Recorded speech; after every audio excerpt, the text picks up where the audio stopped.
I think by everybody's clock, I make that 1 o'clock. So I think we'll get started this afternoon. A very warm welcome to this afternoon's online event on data-informed improvement from insight to impact, run by the Healthcare Quality Improvement Partnership.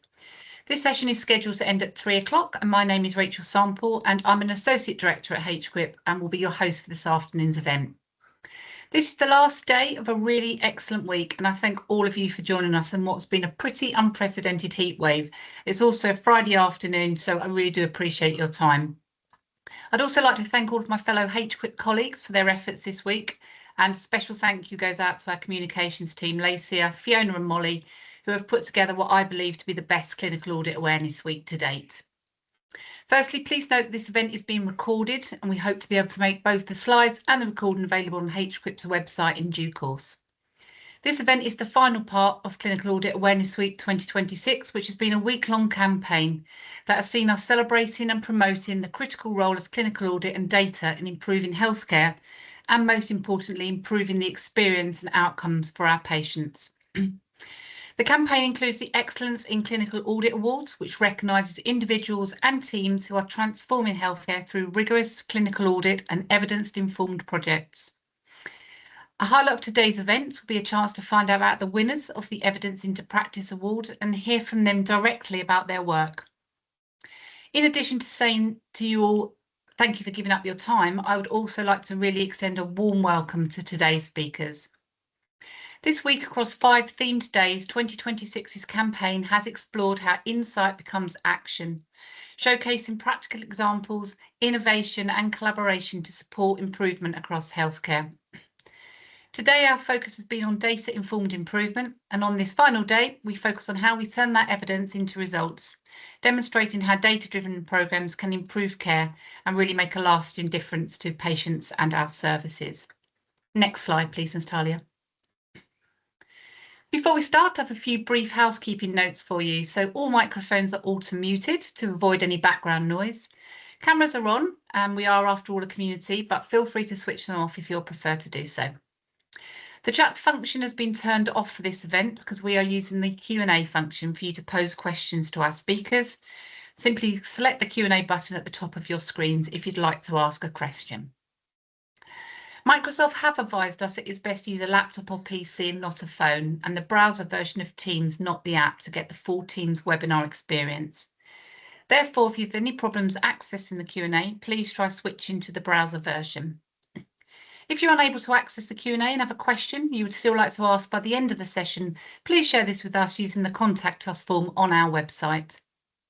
And should we experience any technical issues this afternoon and the webinar ends earlier than expected, please wait for around 30 seconds and rejoin either by clicking the rejoin button on your screen or via the original joining link. Finally, we would encourage everyone to share this event and any activities that you've all been running in your organisations up and down the country this week.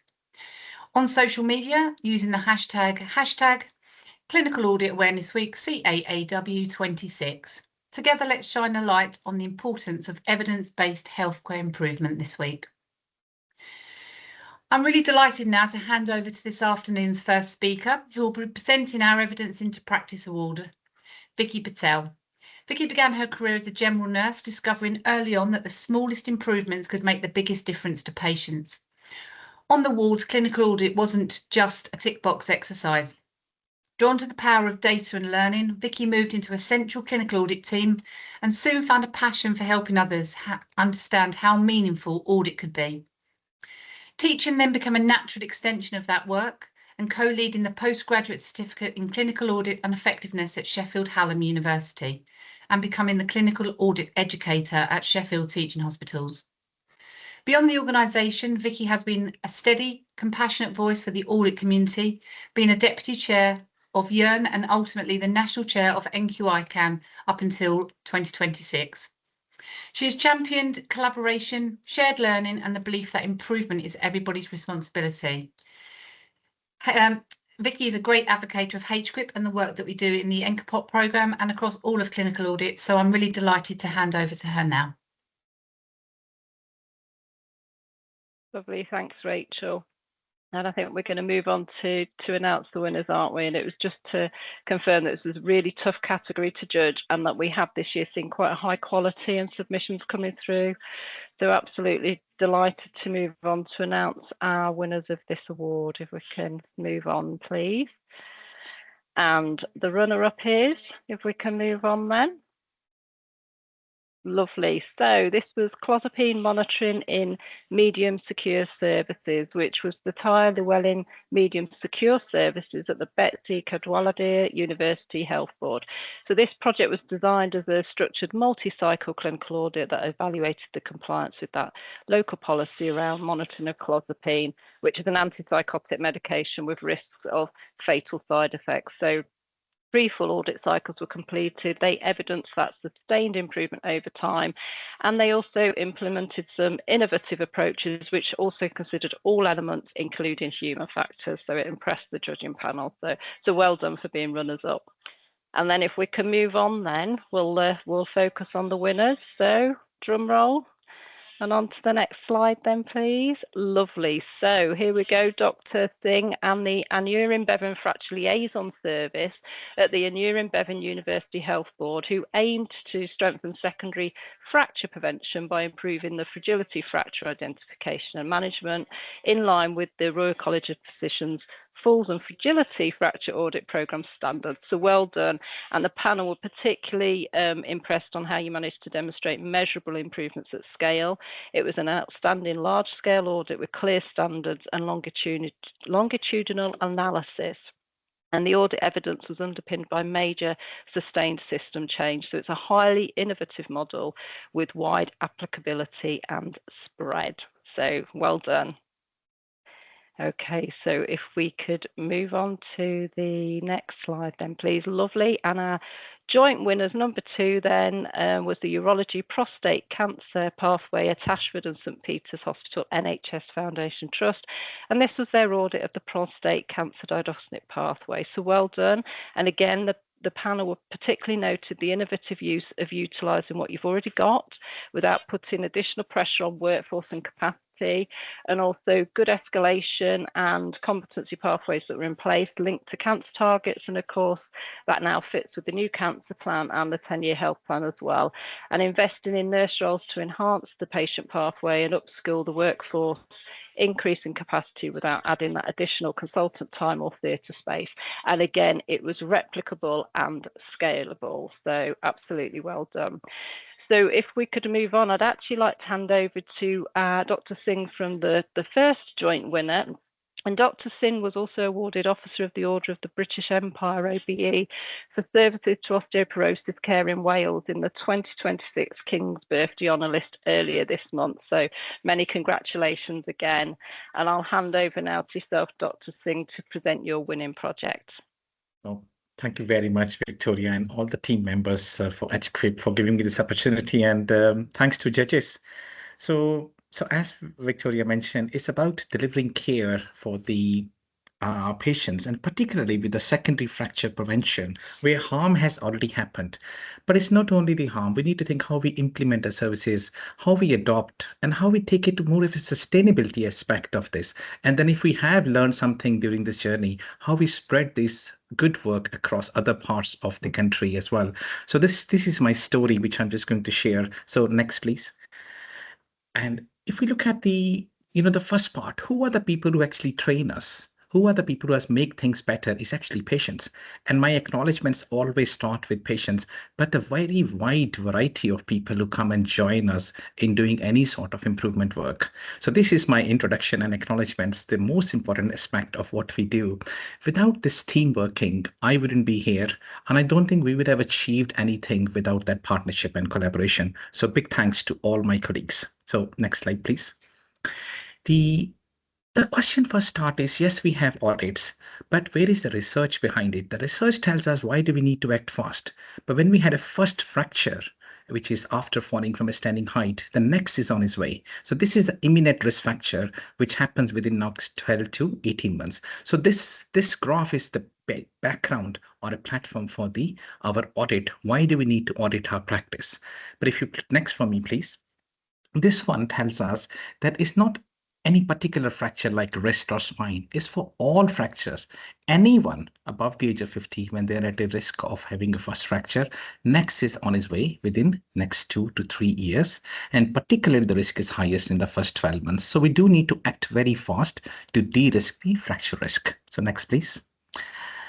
So it doesn't stop at one fracture. It leads to the cascade of events. The chronic comorbidity burden as a result of fractures which develop after this leads to increasing burden on the health and social care. So if we do not have this cascade of fractures for that particular individual can live life independently, quite happy, and we are also have less burden as carers and loved ones. So next, please. Now, this is that woman which comes to our hospitals, ED, or any type of trauma units, and we see these pink color cast very often, but we do not ask the root cause why this has been happening and how we can identify these patients. And that's the first part of our audit, is that we identify these patients, and we should identify 80% of these patients so that we can provide the better secondary fracture prevention care. But these patients are in system, which can be ED, good trauma, acute medicine, everywhere. But if we go back to the basics, basic is everybody who had a fracture, they probably go to the radiology department. So next, please. So if you click on this, we come out of reactive approach, trying to find, why don't we go for proactive, reactive, but integrated approach, where a radiologist can come and tell, I know where this fracture is, and wherever we are within the health board, provide the centralized services, identify the problem, and reach out. Let the surgeons and emergency physician do their job, and we as a fracture agent services, we do our job. Next, please. So that's what we did. So over a period of 5 years, we managed to find out more and more patients, collaborated with the radiologist, dermatologist, and everybody, use the word fracture so we can have an automated identification of these patients. So if you look at the graph, in the survey started in 2021, we only had about 800 patients identified. But within a matter of 4 years, we're identifying 80% of our patients. And we achieved our benchmark within the time frame, which is far earlier than 5 years. So next, please. So our target was in 2030, but we achieved it 2025 first steps. This is step 1 of the fracture agent services audit, which is commissioned by HQIP. Next, please. So yes, we identified. So what? Have we provided treatment to these patients? So this is about the KPI 7, which is the bone treatment. So if you look at this, there is a dark green light and there is a bit of a light green, which is the more of a dotted ones. So that means the graph for our service is staying above the national benchmark, where patient number has increased from 20% to 80%. We continuously providing that treatment to them. But above all, we have used this audit as a live audit to see which direction our services are doing. The key part of the quality improvement work is watch the audits and see which direction you're going. If you see the downward trend, start working again and improve your work or put the new initiatives. Next, please. That is the third part of our fracture agent services, is adherence to the treatment. So once you start a treatment, the question is that are people taking this treatment up to 80% at 52 weeks? You can see we haven't achieved that. We have achieved 60% so far, but we are hoping and aspiring to achieve 80%. So next, please. So there are a few tick boxes on this. So if you click twice for me, you will see the first 2 KPIs are achieved and they are ticked. So which mean we managed to identify these patients who have fragility fractures coming to our health board and then providing the treatment. Do not compare with other health boards or NHS trusts. Compare with the national benchmark. And that's my key suggestion to all the teams who are using the audits, which is commissioned by HQIP. So next, please. You will see that, yes, we are providing this identification, and then we provide the treatment. So if you could please next one for me, please. Sorry, I shouldn't have done this animation. So we need to see, are we assessing it quickly enough? Are we following that guidance? What has been standard for us? Next, please. Then yes, we are providing the bone treatment, but then next, please. But now you see what we are not doing very well. We are not able to provide DEXA services within 12 weeks. So watch the space. Okay, 43%. There's room to improve. That is red. Let's make that green. So always have a target for your team and what you're going to work next. Next, please. And this is a second target which we have set up to improve our adherence at 1 year. So next, please. So my question comes in spread. Is this work can be spread across Wales? So if you see in 2023, the identification for whole Wales is only 3,500 patients. but within 2 years, we are touching 10,000 plus. So whatever you have implemented in one health board, try to share the stories, try to get it across to others. And there are lessons learned, which things haven't gone very well. Let's work on them, but share your stories, get it across, but use the data. And this data is again extracted from the FLSDB database, which we have now. So next, please. Now we have achieved all this. The question is, so what? But this is to highlight why these audits. So if you press one for me. So next, please. So if we have got these audits, so we have implemented the services. So what? Do we have the health outcome measures? So that health outcomes measure is that we can use these audits to provide a better health outcome and solution for the future generation. So next, please. So this is the pelvis fractures. So pelvis fracture identification increased over 4 years because all fractures are increasing. So pelvis fracture have increased. But who are these patients? So next. Now, these patients are very old. They are 80 years plus, and 2/3 are in the hospital beds. But because they are spread across whole hospitals and they're not always under trauma. So that's mean there is something else going on here. So next, please. If you look at these, there is no difference in length of stay between a hip fracture and a pelvis fracture. So we use this existing data to look at the outcomes as well, that why that pelvis fracture is not part of all the care when somebody is with the hip fracture coming to the hospitals. So next, please. It's only 500 patients. Let's look at this 500 patients. So we use the mortality outcome data. So the mortality outcome, which is blue, that is for the hip fracture, and red is for the pelvis fracture. It's exactly same. So next. So that leads to the work why we are not treating pelvis fracture equally as we treat hip fracture. And this is where I started earlier, that we have these two type of patients coming in. All fractures, all people should be treated on equal basis. Now, I'm glad to say that pelvis fracture is now being part of the NHFD, and HQIP is doing this. It's so great to see these things happening and all patients getting equal care irrespective of what the fracture is or their background. Next, please. So I'd like to share that within our gift, what we have is we have the audit, we have the data. We need to use this data to knowledge and use this knowledge to change our practice. And that's possible because these are the two things we have picked up for our health board, which is KPI 5, getting DEXA scan within 90 days or 12 weeks, and KPI 11, get the treatment adherence. And these are the audits which we should be using and must be using to improve our care for a patient and provide the standard what they deserve. Now we are on the next journey. The next journey is, so what? I'm sorry, my so what never end up because we are treating osteoporosis. It's not up to 52 weeks. And this is where I wish to work in the future with different organizations across the UK, that why are we not treating osteoporosis like diabetes care? I know we do not have HbA1c, but at least we have annual reviews where we can put it there. Are these patients getting enough education and are they getting enough care, information about the drugs? And if they do have a refracture or any complication as a result of osteoporosis, where do we do that? As a result of that, we are working in Wales to provide osteoporosis care, which is longitudinal and integrated in the primary care and secondary care. And this will be leading to us our Welsh virtual KPI 12, which doesn't exist at the moment. And I'd like to thank everybody once again. And thank you for HQIP for giving me this opportunity to share this. Thank you. Lovely. Thank you, Dr. Singh. That's brilliant. And actually, that's such a valuable point that you've just raised, why we're not treating osteoporosis in the same way that we treat other long-term conditions such as diabetes. That's a valid point. Thank you so much for that. Okay, so I'm not sure if everybody else has lost the slide pack. I'm not seeing the slide. Lovely. We'll get the slides back up for you. Yep.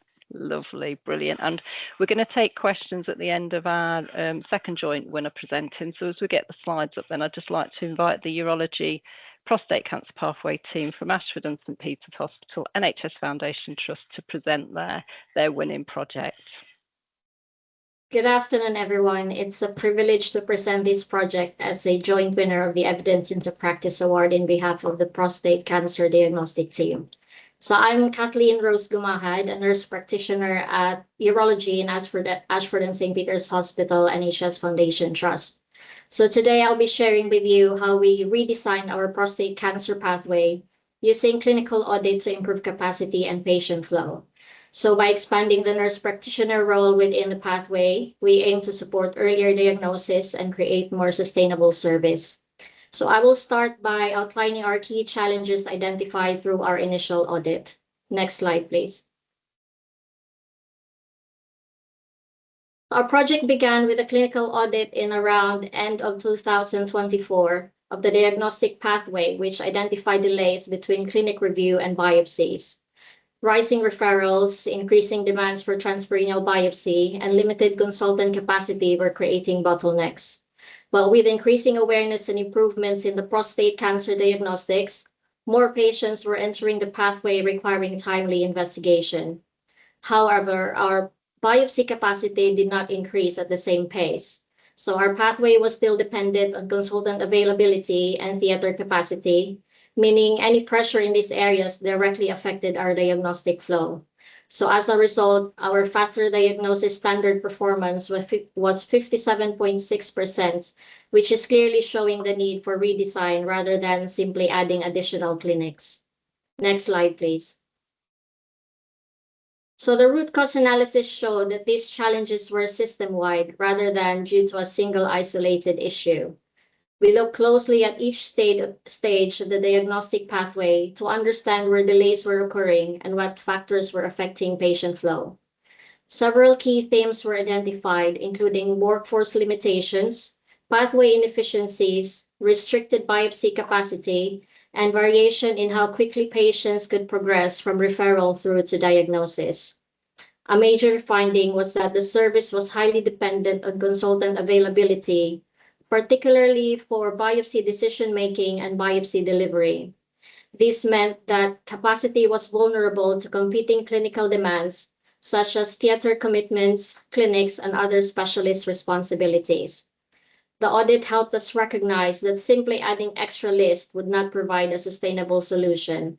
We needed to redesign the way we worked and make better use of the skills already available within the multidisciplinary team. This created the opportunity to expand the nurse practitioner role and develop a more flexible and sustainable prostate cancer diagnostic pathway. Next slide, please. Using these findings, we redesigned the pathway to improve flow and capacity. Previously, the pathway relied heavily on consultant-led decision-making and biopsy delivery, which created the delays. To address this, we introduced a redesigned model which streamlined triage, shared clinic review between consultants and nurse practitioners, and an NP-delivered LATP biopsy service. The key part of this redesign was recognizing that advanced nursing roles could be utilized differently within the diagnostic pathway. The aim was not simply to move a task from doctors to nurses, but to develop a safe, sustainable model where nurse practitioners could contribute clinically at multiple stages of the pathway, from patient assessment and review through to performing LATP biopsies. This allowed consultants to focus their time where their expertise were most needed, while improving overall pathway resilience. Next slide, please. Following the implementation, we saw clear improvements across the pathway. Time from clinic review to biopsy reduced from 7 days to 5 days, allowing patients to progress through the diagnostic pathway sooner. Our faster diagnosis standard performance improved from 57.6% to 71.6%, moving significantly towards the national 75% target. However, the impact was not only reflected in waiting times. By introducing the NP-led LATP biopsy service, we created additional biopsy capacity within the existing workforce without requiring additional consultant sessions or theater resources. The nurse practitioner service delivered 169 LATP biopsies independently, demonstrating that advanced practice roles could safely support increasing diagnostic demand. This also improved pathway flexibility by reducing reliance on consultant-only model and creating more availability and capacity across the service. Overall, the redesign demonstrated that workforce innovation could improve both operational efficiencies and pathway access to timely cancer diagnostics. Next slide, please. Beyond the numbers, the redesign also delivered wider benefits for patients, staff, and overall service. For patients, Improving pathway efficiency meant quicker access to diagnostic procedures, reducing the uncertainty and anxiety associated with waiting for a possible cancer diagnosis. Having nurse practitioners involved across different stages of the pathway also improved continuity of care, as patients could be supported by the same specialist team throughout the diagnostic journey. For staff, this project supported the development of advanced practice roles by providing opportunities to expand clinical skills, including autonomy, and contribute directly to service improvements. Importantly, this was achieved within a structured framework with appropriate training, competency assessment, and governance to maintain patient safety. At service level, the redesign allowed better utilization of multidisciplinary workforce, improving resilience and enabling consultants to focus their expertise on more complex cases and wider service demands. Next slide, please. Sustainability was a key focus of this project. The NP-delivered LATP service is now embedded into our routine practice, supported by clear governance and a structured competency framework. The nurse practitioners completed a minimum of 50 supervised procedures before independent practice. Ongoing audit continues to monitor outcomes and support further improvements. Looking ahead, this model could support development of a one-stop MRI and biopsy pathway. Next slide, please. The project demonstrates how clinical audit can be a powerful tool to identify challenges, drive change, and deliver sustainable service improvement. By using audit findings to redesign our pathway, we were able to improve biopsy capacity, reduce delays, and make better use of the skills within the multidisciplinary team. This project also highlighted the value of investing in advanced practice roles, empowering nurse practitioners to work at the top of their scope while maintaining safe, high-quality patient care. Most importantly, behind every improvement in pathway efficiency is a patient waiting for answers. By improving access to timely diagnostics, we can reduce uncertainty and support earlier diagnosis for patients with suspected prostate cancer. We are very proud that this work has been recognized, but above all, it reflects what can be achieved when teams work together to improve patient care. Thank you.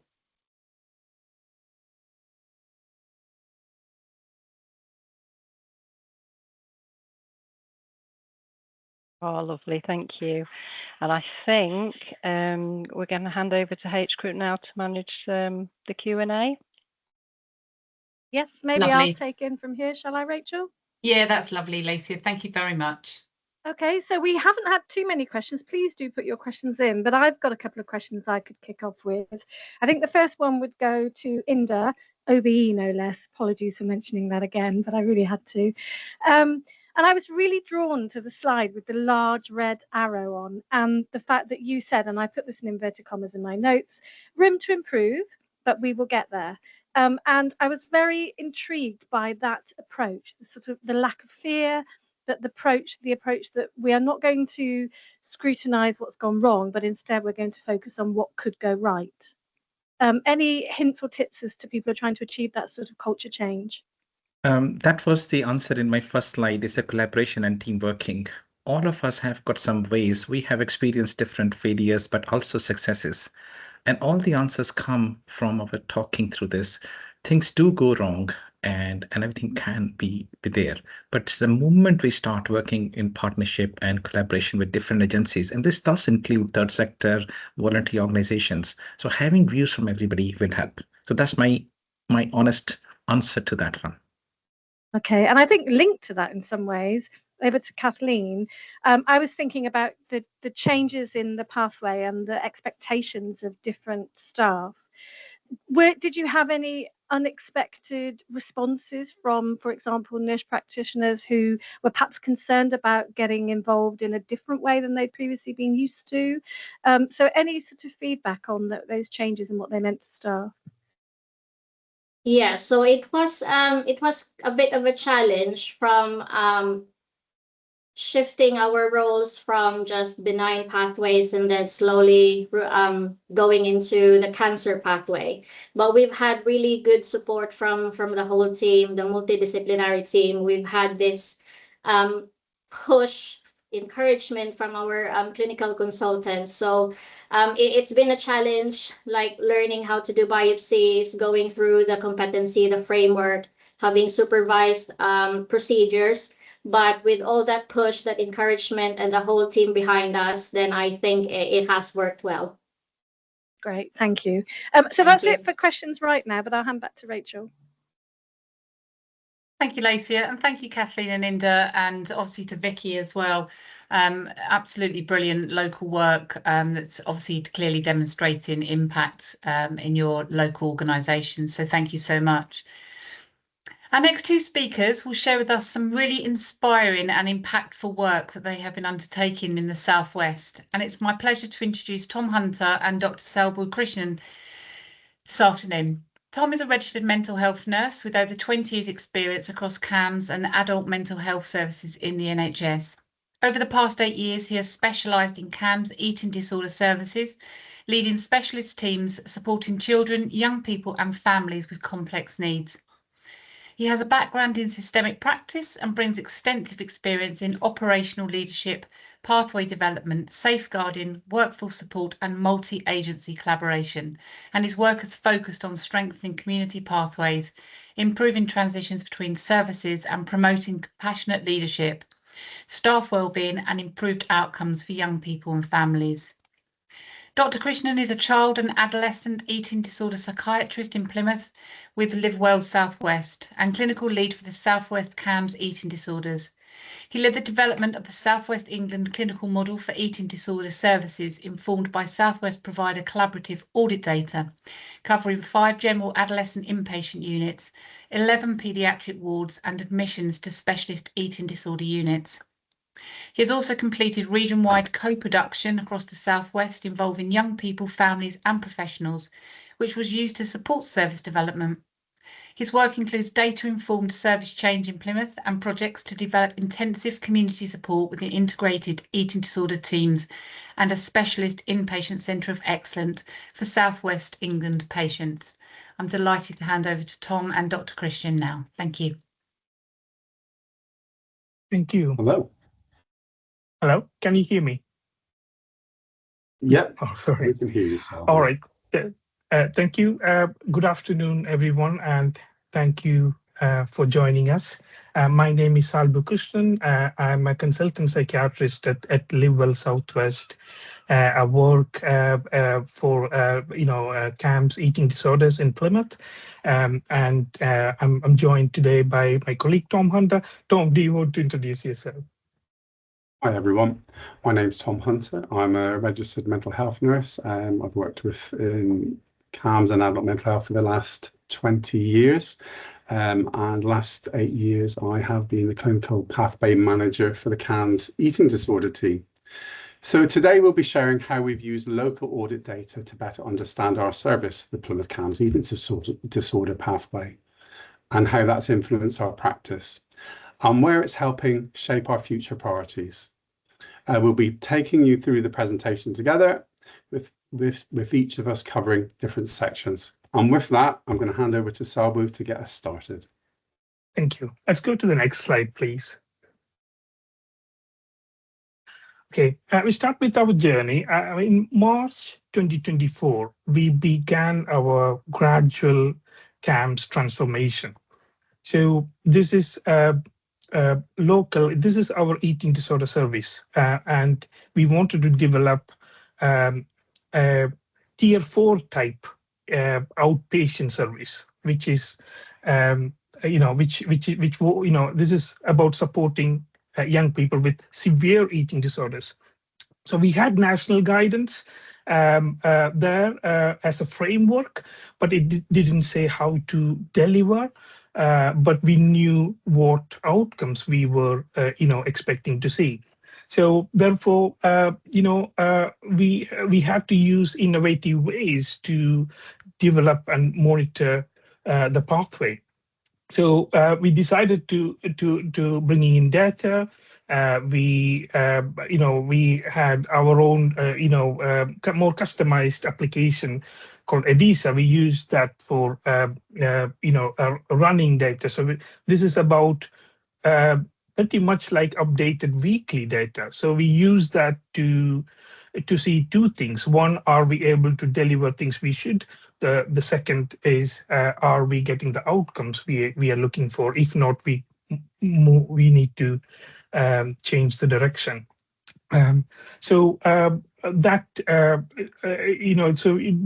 the two things here. So real-time insights for operational and clinical decision making around service improvement. Okay, let's go to the next slide.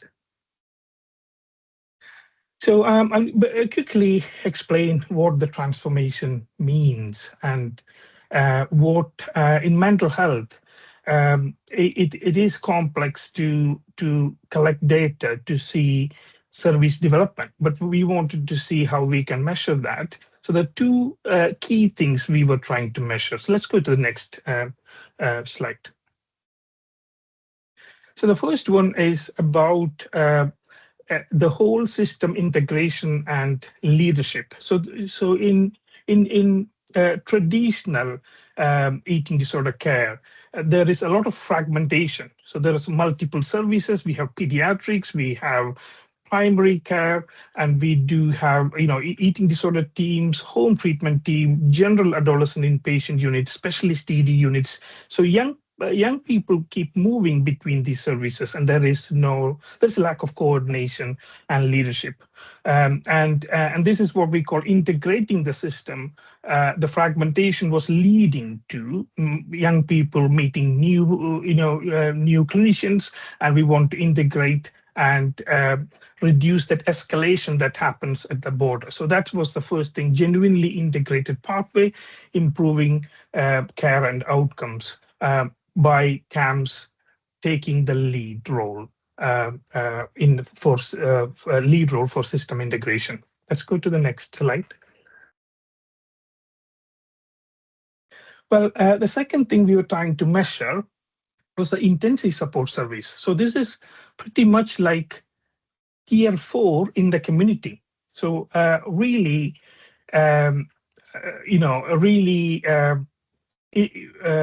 intensive rapid response service. So we're talking about within 24 hours, we start working assessments and intervention within 7 days. So we're talking about various professionals, including psychiatrist, family interventions, individual therapies within 7 days to prevent escalation. So there is that. How fast it is delivered is one thing. The second is about how many appointments you can give per week. So it can be 6 appointments or more per week, so that it is very intensive.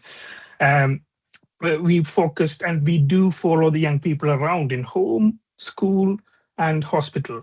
So once they're discharged, we do start home treatment, and then we move to young people to school, and then we continue supporting with meals or observations and things in all the 3 environments. So these are the two things we were trying to measure. So next slide, please. So looking at the evidence, so we wanted to see the impact these were having, and also whether we are able to deliver those things as we are supposed to, or we were planning to. So I'll hand over to Tom to start the evidence slides. Okay, next slide, please. So this analysis looked at 87 young people who received care from the eating disorder pathway between March 2024 and May 2026.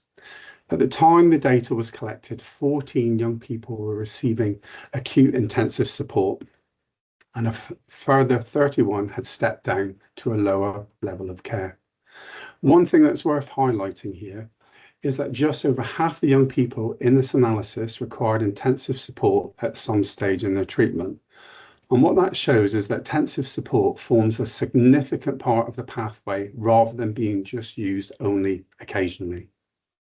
So for most, intensive support was a phase of care rather than a permanent level of intervention, with many stepping down following regular review and ongoing multidisciplinary assessment. So the next question for us is what these figures tell us about the pathway and how we have used that learning to develop the service. Next slide, please.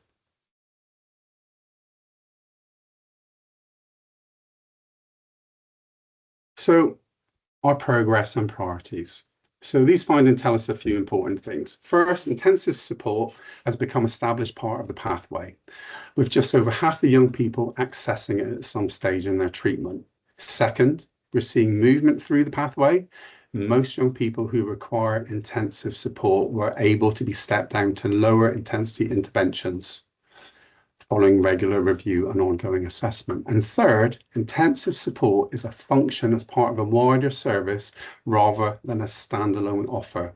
So young people move between levels of intervention according to clinical need. So our next priority is to use this information to plan capacity more effectively with regular caseload reviews to make sure intensive support is directed to young people with the greatest clinical need. So overall, these findings reinforce that intensive support is an established and essential part of the pathway. Next slide, please. So intensity of support overview. So here we're comparing the highest level of support each young person needs at any point during their care with the level of support they're receiving today. So what stands out is that at their most intensive point, 2/3 of young people require 2 to 5 contacts per week. That gives a really good picture of the level of clinical need the team has been managing. The picture today is different. So over 70% have been stepped down to regular support, showing that many young people move and can safely return to lower level intensity support. But at the same time, 16 young people continue to require acute intensive support. So while we're seeing good movement through the pathway, there remains an ongoing need for intensive support capacity. Overall, this tells us two things. The pathway is supporting progression through the pathway as the clinical need changes, and intensive support remains a core part of the service. Next slide, please. Our priorities and progress and priorities. So bringing the findings together, there are 3 key messages. First, intensive support is helping young people move through the pathway with over 70% step down to regular care. Second, we have been able to manage significant levels of clinical need within the community, including young people requiring multiple contacts each week at the most intensive stage of the care. Third, intensive support has become an integral part of the eating disorder pathway, supporting young people according to clinical need rather than operating as a separate service. So our next focus is using the data more proactively. So we want to strengthen how we plan capacity, identify periods of increasing demand, ensuring intensive support is targeted and where it can have the greatest impact. Overall, the data suggests the model is both supporting flexibility and progression through the pathway. Salbu, I'm going to hand over to you with the next slide. Thank you.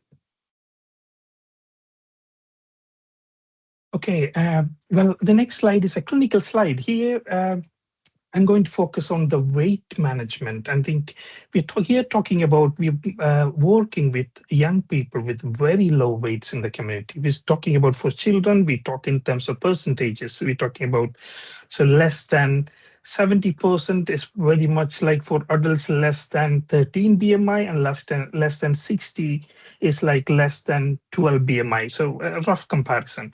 So we working in the community with young people with very low weights. And so this slide shows that the risks that we are managing in the community. Also to see that the current, weights are, you can see the current caseload has less of lower weights. You can see the progress there as well. Those 39 young people in this here has moved above 75% weight. It's still low weight and we still continue to work, but they are stepped down to regular care because the acute phase is over. So go to the next slide, please. So the significant things that we've learned from that is that we are able to manage very low weights and avoid unnecessary escalation if at all, whenever possible.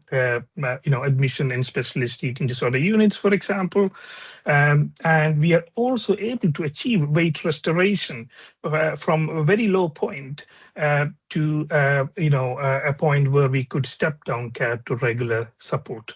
So our next priority here is to see if we can intervene earlier. Why are we having young people with such low weights? But sometimes they present the first onset that way. So sometimes we can only do so much. But there are times when we probably have to identify risks much earlier. So that is work in progress. So to see if we can find risk indicators, maybe weight trends, early identification, early intervention, some work to do here. Go to the next slide, please. Well, here, this is, we wanted to understand the clinical complexity we are dealing with when we have young people in really unwell situation requiring multiple admissions. We're looking at clinical complexity. So we decided to divide that into 3 layers. The first layer is the primary diagnosis, the second being the comorbid diagnosis. The primary being the eating disorder diagnosis like anorexia, RFID, and then the second layer is more the comorbid. So whether there is emotional dysregulation along with it, whether there is depression, anxiety disorder, PTSD, complex PTSD, OCD running alongside. So you could then treat them separately, and we know the complexity we are dealing with. So that's a 2-layer, and that there is a 3rd layer, which I'll come to in the next slide. But the interesting finding here is eating disorders team was originally meant for anorexia, but if you look at the data there, it's only 30% currently, of the with young people with severe presentations, only 30% is anorexia. So we had to do significant changes. We had to ask questions like, if anorexia is only 30%, what interventions we should be thinking of? What interventions for RFID, OSFID? Do we have those therapies in the team? Do we have the skills? So that was our next priority, to see and assess. Also, do we have all the screening tools we need to assess and and to diagnose early? And supporting patterns like a patient handout. So we worked on all of that a lot. But the next step for us here is to see if we can map the skills of the team, to see we got what is the skill mix in our team, and to see whether we've got the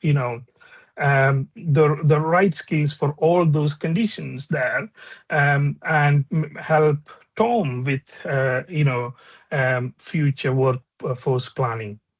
Thank you. The next slide. So this is the 3rd layer. This is very interesting because you can see here the neurodivergence and trauma. The neurodivergence, the autism, ADHD, is the 3rd layer of complexity there, where we see in the severe eating disorder group, we have had 73% of young people having autism waiting for assessment, or autism diagnosed, autism and ADHD. So very significant. So what we do now is that we have changed our practices. We screen early. Almost everyone gets some form of screening. And we also bring in adaptations and adjustments needed to prevent escalation for this group. The same with trauma. 50% of young people reporting some form of trauma. It could be severe bullying, it could be other social events, and working on trauma, and also be trauma aware, trauma informed practices.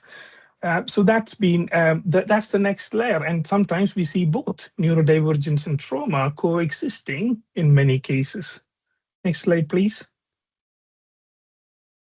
So we made a lot of progress here. We've got a team OT, for example, who does a lot of work on neurodiversity. We have our own neuroprofiling system now that we use that before formal diagnosis. We start working with young people. So we've devised tools for that, and we do a screening for young people before they are admitted so that we can bring in adjustments to prevent escalation. Now, our next priority here is more about targeted prevention, and to see the high risk neurodivergent young people can we really intervene early. And we also need to strengthen our trauma-informed practices across the team. So it's work in progress. But I think we know now what to focus on, and this is because of data. Next slide, Tom. You want to go? Right. Thank you. So one of the strengths of this model really is its flexibility. And as Salbu mentioned earlier, support is delivered where it's needed. So that's at home, school, outpatient clinics, or during acute or general admissions. So while a large proportion of support is provided in the community, what it really shows is that we take support to the young person rather than expecting the young person to fit around the service. And that helps us maintain continuity, support recovery across different environments whilst working alongside families, schools, inpatient services when required. So the data shows that intensive support is not tied to one location. It's flexible, integrated offer that follows the young person throughout the journey. Next slide, please. So looking across all settings, an achievement has been creating a genuinely integrated offer and model of care. So we've been able to support young people at home, as we said, at hospital, outpatient, school settings, allowing this support to follow clinical need rather than being tied to the particular location. This has strengthened continuity of care and improved transitions between hospital and community services. Home-based treatment has become central to the model, helping young people remain connected to family life whenever it's safe or clinically appropriate to do so. The data highlights our next area of development. While we're working across educational settings, there is more to do to strengthen school-based support, improving partnership working with education and identifying difficulties earlier so intervention can be sooner. So overall, the model is helping us provide coordinated care across settings, while our next priority is to further strengthen the role of schools within the pathway. Could I have the next slide, please? So one area that's important to highlight within our work is with children's social care. So around a quarter of young people we worked with have had children's social care involvement for varied reasons, from safeguarding concerns, child in need, child protection, and care planning arrangements, highlighting the complexity of many of the families we work alongside. On occasions, the work has required escalation between services. It's kind of inevitable, but this has led to change and agreement between services how we should support young people. It's not an easy task, but you got to stick with it. So what this slide shows is that effective eating disorder treatment is much more than the eating disorder itself. For many young people, recovery depends on coordinated support across health, social care, and education.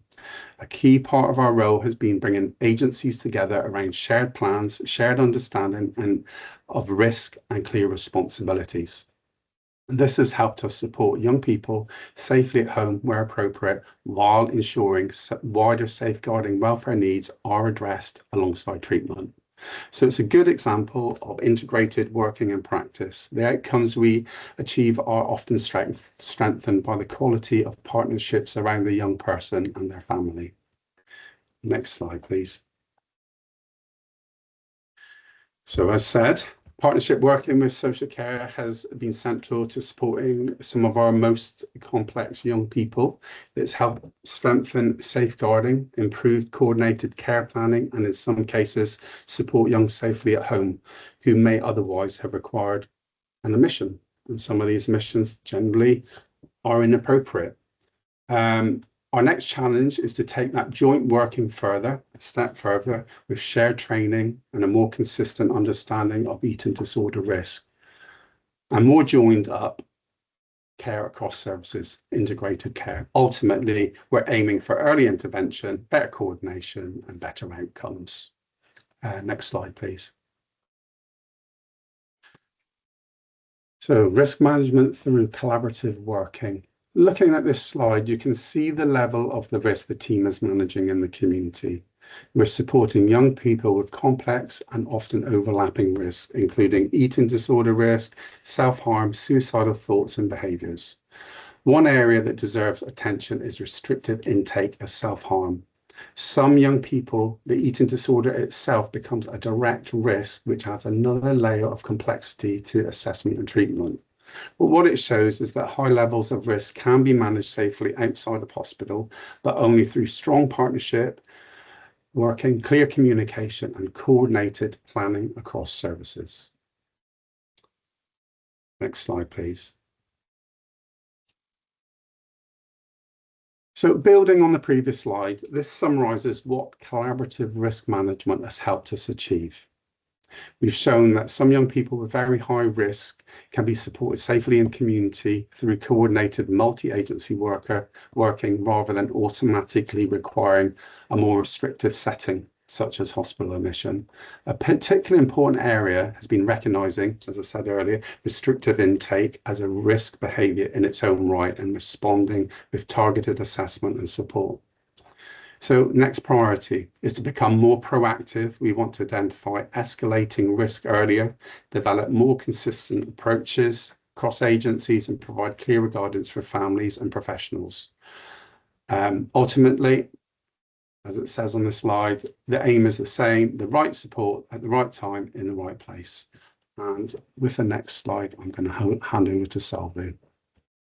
Thank you. I'm going to talk about the admissions data because early involvement and community follow-up shorten pediatric admissions. And this is what you can see here. Average admissions 8 days. And for people that known to service is 6.3 days. We are able to shorten the admission length. So we are able to move them and work with them in the community. You can also see that 25, that is like 44% of our admissions are 1-day admissions. And the repeat admissions are getting lesser and lesser. So that's what this slide shows. Let's go to the next slide. So in the next slide, it's about the short admission model is working, rapid assessment and short admissions through early quick intervention.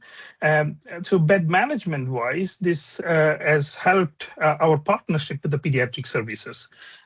But the next priority here is to expand, this assessment capacity with pediatrics. And we also really want to see if we can have physical health monitoring better in the community in terms of where we still don't have an ECG provision in the community. So we have to still use hospital for ECG. So things like that, we still need to work on things.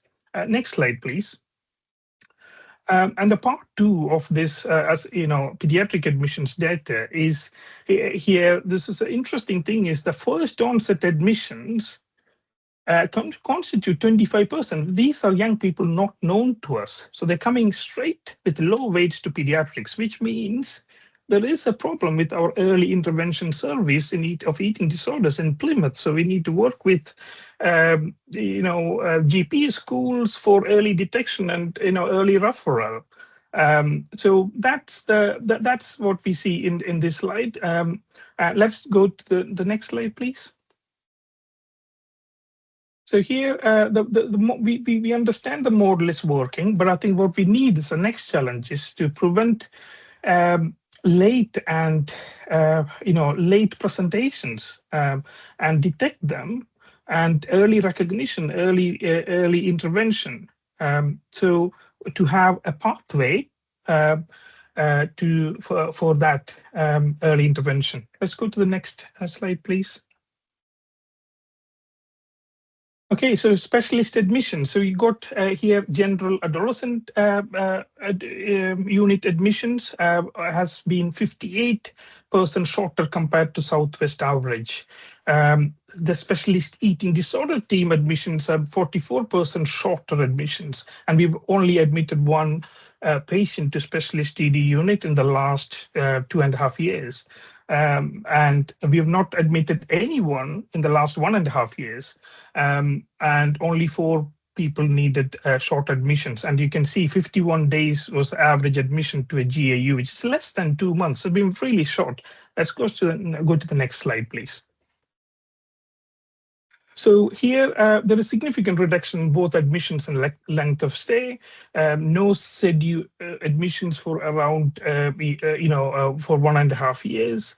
What we need to work on here is to strengthen a bit more joint working with inpatient teams, stronger links after discharge. So we still have work to do in this area, but we're really glad with what we have achieved so far. Let's go to the next slide, please. The next slide is an interesting slide that nasogastric feeding is nationally a big issue in any setting, where sometimes it's voluntary, sometimes it's under restraints. And what we have managed in Plymouth in the last 2.5 years is not to use NG feeding of any type, voluntary or under restraints. And this is through this intervention. And we have not used on pediatric ward, GAU, SEDU, we have not outsourced the problem. We're not used in any setting, current or discharged patients within the period. And that has created a significant culture shift. If you look at it, it is the very less restrictive practices we are moving towards. So let's go to the next slide. So we are glad with what we have achieved. No NG feeding used, either voluntary or under restraint. Less restrictive practices. We work through trust building, collaborative problem solving, trauma-informed care, neurodiversity affirming practices, and all of those things are helping us to get these results. And that's what we have seen. So our aim now, the next is to have clearer agreement on this with the pediatrics, with the MOU, and maybe clearer escalation criteria and model for de-escalation. So we're working on that. So next slide, please. What we have learned from this is that initially what we thought when we had too many referrals, a lot of capacity problems, staffing issues, not enough staff, rising demand, all of those are true. All of those are true, but we also found that was not the main thing. We also found that the complexity, neurodiversity, trauma, escalation is happening before interventions are late. Caseload numbers alone don't reflect workload. So we learned a lot of things from data. And what we changed is we made data-informed capacity planning, acuity and intensity monitoring, intensive support, dynamic step-down pathways, integrated multi-agency working, and what we are getting the results are reduced inpatient reliance, shorter admissions, earlier intervention, improved recovery, and better outcomes. Next slide, please. So thanks everyone for listening. So what we've learned here actually is that better understanding helps us make better decisions, and for better understanding, good data is essential. So thanks everyone for listening. We are happy to take any questions. I don't know, we're probably a bit late. Yeah, thank you. That's okay. You have run over slightly, but this topic is fascinating. And the thing for me I draw the most is that there's been no NG tube feeding for these patients for so long now. So you're on mute. I think I'm still on mute. There you go. I haven't done that once today, so just trust me to do it at the last minute. I think we've run slightly over, but I think we've got time for one question. Lacia, could I hand over to you if you want to choose the best one? That's putting me on the spot because one of those questions was mine. And one was mine, so you can choose whatever you want. I think Tina's one's really good, actually. Let's go for Tina's. When we pull Tina's out. Okay, so Tina Strack. So actually, Tina suggests that the work that you've been doing relates to the 10-year plan and its aspiration to do more neighbourhood care. I'd even add to that that prevention was a big part of what you're doing. So very much aligns with the 10-year plan. And I think so. Therefore, we'd like you to expand on that. Was that in your mind when you set up this project, or was it just happenstance? Yes, we had that in mind because the NHS's ED guidance that came out as a draft in 2024, early 2024, which we had that in mind because the direction and the framework we are using NHS's and what it didn't have was how to do it. And so we had to innovate that bit. Right, that Amazing. sounds wonderful. Thank you so much. Thank you, Lacia. And thank you, Tom and Salbu. It's absolutely brilliant work you're doing, really impactful. And the one slide that I love the best was that there's been no NG tube feeding in Plymouth for such a long time now, which is obviously a very traumatic experience for young people. So absolutely amazing work. Thank you very, very much. Thank you. Thank you. So the next two speakers are part of the National Audit of Eating Disorders, which was established in 2024. And during its early phases have delivered an insight into eating disorder services we have not visualised before. So I'm delighted to introduce Dr. Karina Allen and Philippa Nunn. Dr. Allen is a consultant clinical psychologist at the South London and Maudsley NHS Foundation Trust Adult Eating Disorder Service and an adjunct reader in the Institute of Psychiatry, Psychology and Neuroscience at King's College London. Karina co-leads the UK-wide Eating Disorders Clinical Research Network, funded through the UKRI, MRC and MRF, and is a clinical advisor to the National Eating Disorders Audit. She was heavily involved in the England-wide rollout of first episode rapid early intervention for eating disorders and also co-leads the NHS England training for Maudsley anorexia nervosa treatment for adults. Philippa is Head of Clinical Audit and Research at the Royal College of Psychiatrists, where she provides leadership to the CCQI's Clinical Audit and Research portfolio, with oversight of all three national clinical audits delivered by the College, including the National Audit of Eating Disorders, Psychosis and Dementia. She helped to establish and lead the Eating Disorders Audit, overseeing its development. Previously, Pip led the psychosis audit and oversaw several national quality networks supporting community mental health service, including crisis resolution and home treatment and psychiatric liaison. I'm delighted to hand over to both Karina and Pip now. Lovely. Thank you, Rachel. I'm going to start us off and then hand to Karina for the second half. So next slide, please. So in terms of what we're going to cover today, we're going to give an overview of the National Audit of Eating Disorders, give you a rundown of the key milestones to date and how we set up the audit. And then Karina is going to talk through data quality as it stands, barriers to obtaining data quality, and the impact of the audit so far. Next slide, please. So just a little bit of background on the audit. So we're funded by NHS England and we're commissioned by HQIP on behalf of NHS England. And the audit itself aims to drive is to improve identification and management of eating disorders. And the eating disorders audit has a very broad scope. So it's all age and therefore covers children and young people services, adult services and older age. The audit contract runs from August 2024 till July 2027 as it stands. And so it's been rolling out in a sort of stepped process. The first year was largely development, and then we're increasing the amount of data that we're collecting as the audit goes on. Next slide, please. One of the first activities that we did on the audit was to create a healthcare improvement plan that set out clear and measurable healthcare improvement goals. And this informed what data we wanted to collect to make sure that we could measure improvements and see if we were achieving the goals that we set out in this plan. So the first goal that we outlined was reducing barriers to early intervention. The second was to improve the offer and uptake of NICE concordant treatment. The third was to improve the recording of patient outcomes, and that is to eventually improve patient outcomes. But until we have good measures of patient outcomes, we can't know if they're improving or not. So this is step one in a larger goal of improving patient outcomes. And goal 4 is to reduce health inequalities across all 3 of these other domains and all of the domains in which we collect data. Next slide, please.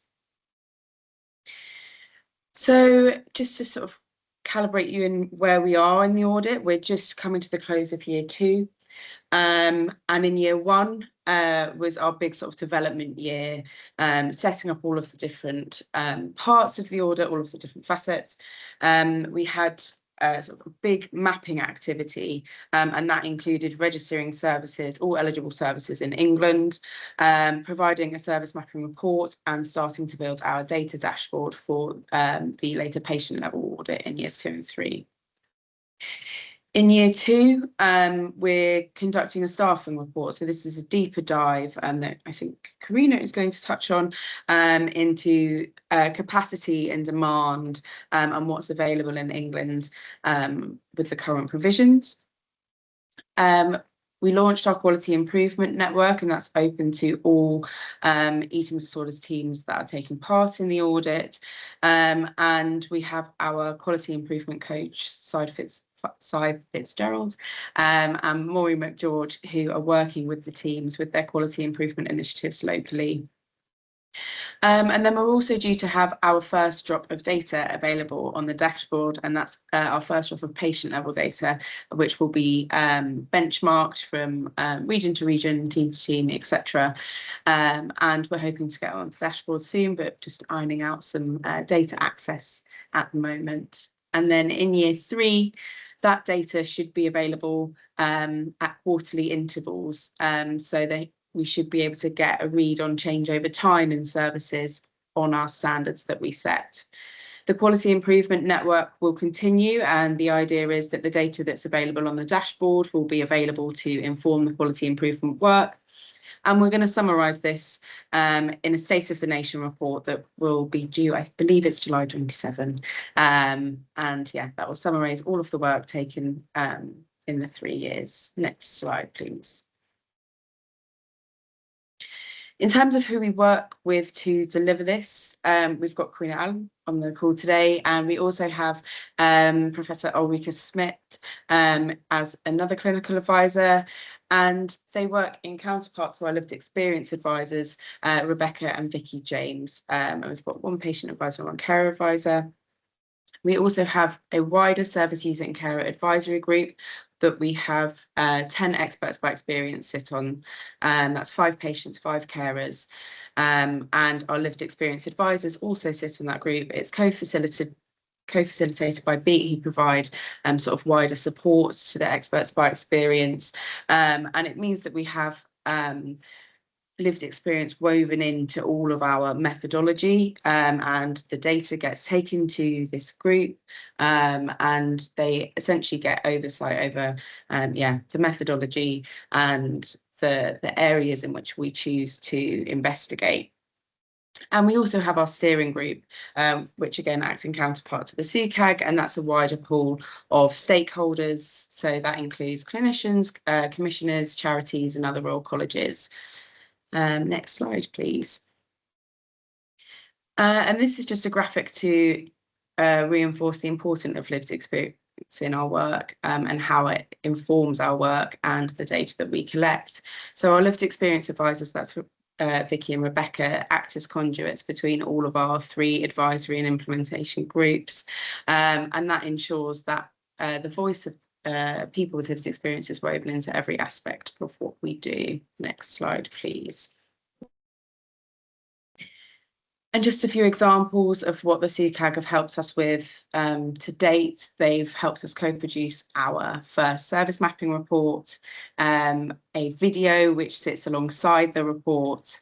They are key in giving us feedback on our data dashboard that's in development, and they also helped us identify key topic areas for the staffing report, what areas were important to them, important to their care, and helped us to phrase questions to get the right data back. Next slide, please. So I'm now going to move on to our service mapping report, which was published in December 2025. And it was the first sort of publication resulting from the audit, and it was a year one activity after the initial registration. Next slide, please. It came about because previous reports had highlighted a big mismatch between rising demand and service capacity, but there was no real baseline or benchmark as to what was available to people across England and how this varied across different regions, for example. And so this report aimed to understand the breadth and depth of service provision in England for the first time, and identify strengths and gaps to provide a foundation for targeted improvement. And I also just wanted to bring your attention to the lovely artwork which was put on the front cover of our report and was done by someone with lived experience who won our artwork competition.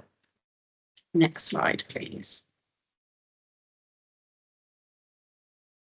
We also got really amazing rates of participation in the audit. So we had 97% of eligible eating disorders teams, and that includes general adolescent units, sign up for the audit, and 96% of them completed survey 1 and 91% completed survey 2. So really amazing engagement from teams, and I think it just shows how much people working in the system want this data, and they want this data back to be able to drive improvement and improve their services and see what the picture is nationally and how they can help to improve it. Next slide, please. I won't run you through all of our findings, but here is our key findings page, where hopefully you can get a snapshot of what we did find. There were some really interesting discrepancies and disparities between children and young people's teams versus adult teams in terms of capacity, and the higher demand on adult services in the current state of play. We also looked at how much care was provided in the NHS versus in private services, and we found that 78% of care for eating disorders teams at NHS delivered. We looked at provision across the ICBs to see how that compared, and also got an insight into access and waiting times in advance to our sort of regular data that we'll be collecting as part of the patient level audit.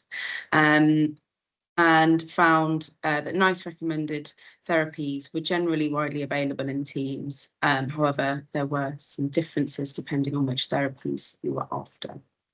Next slide, please. And this just shows you where eating disorders are treated across different teams, and it shows you that there are some disparities between the different diagnoses. You can see that anorexia nervosa is treatment for anorexia nervosa is widely available in most teams, which you would probably expect due to the increased risk of mortality. But as you sort of look to the other side of the table, you see that for purging disorder, binge eating disorder, and ARFID, there's less provision available in teams, and it's less widely available across the country when compared to diagnoses like anorexia and bulimia. Next slide, please. And just to highlight the different waiting times in different areas.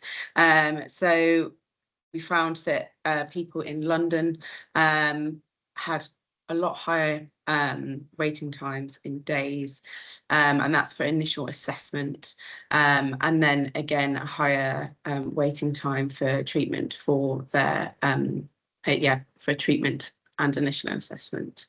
And we'll just pause there for you to ingest some of the data on the screen for the different regions. And I think that is the last slide from me, and I'll hand over to Karina to continue. Thank you so much, Pip. And I think it's really sobering to see some of the data coming through, particularly the waiting time data, but also so valuable to have this for the first time, because services know on the ground how difficult some of the gaps in eating disorder provision are, and actually having the systematic data to show the variation in experiences is already being received, and we're getting feedback on how helpful that is. But I'm going to talk briefly now about work on the staffing report, which is currently underway, and our core audit metrics, which we will start to receive data for and present onwards over the coming 1 to 2 years. I'm then going to share some reflections on data quality and associated barriers to data collection for this national audit, as well as impacts from the audit so far. So if we go to the next slide. For this year, as Pip mentioned, we're focusing on our staffing report, and this is looking in more depth at staffing within eating disorder teams all around the country. So each team was asked to complete one survey about their staffing. And again, we're seeing really high uptake and responsiveness from the services with 95%. So 273 of 289 eligible teams taking part. And sadly, we can't share the details of this yet with you. The report will be published at the end of 2026. But if we look at the next slide, this summarises some of the information that will be shared and published as part of this report. So looking at referral numbers and patterns, the size of workforce within services, and then the composition of the multidisciplinary team, including representation of different staff groups, inpatient beds where applicable, budgets, contacts in terms of the appointments being offered through services, and caseload sizes for clinicians. And again, this will be available for children's and young people and adult services separately and by different regions.